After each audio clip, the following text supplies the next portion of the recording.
жөтөлүп, өпкөм ачышып, катуу ооруп калдым. Айылда 10 күндөй жаттым. Дары иштим, укол алдым. Баары бир ачышып, өпкөм ачышып, жөтөлүм басылбады.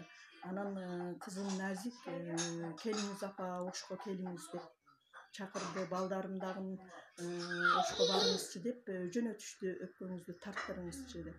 Анан келип Таланттын үйүндө, кызым үйүндө Назиктин келерим менен эле 2 саатта бирден жана нана балзам дарысын ичирдилер. Эртеси күнү Түрктөрдүн больницасына апарып рентгенге тарттырышты. Рентгенде пневмониянын белгиси бар деп чыгарып берди врачка, кайрылгыла деп.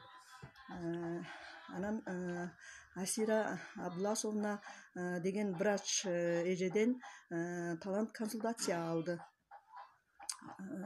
Ал эже ошо нана балзам дарысын ичире бер деп, анан кошумча дагы дары уколдорду жазып берди. Мен ошолорду алдым.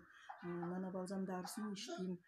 Кудайга шүгүр, жакшымын, жакшы болуп калдым. Жөтөлүм да басылып калды. Өзүм да жакшы болуп калдым.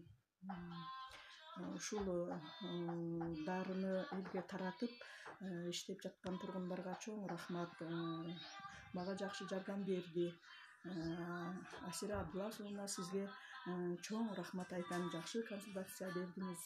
Мен айыгып калдым. Сиздерге чоң рахмат.